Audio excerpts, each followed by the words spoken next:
నల్గొండ పట్టభద్రుల ఎమ్మెల్సీ ఎన్నికల్లో తీన్మార్ మల్లన్నను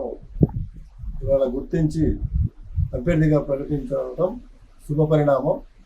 గతంలో కేసీఆర్ ప్రభుత్వం మీద అనేక రకాలుగా వారి యొక్క అవినీతి అక్రమాలు దౌర్జన్యాలు, అదేవిధంగా యువతకు నిరుద్యోగ యువతకు కోసం కొట్లాడి గతంలో ఆయన యొక్క యూట్యూబ్ ద్వారా ఛానల్ ద్వారా కేసీఆర్ యొక్క నియంత్రణను ఎండగట్టినందుకు అతని ఆఫీస్పై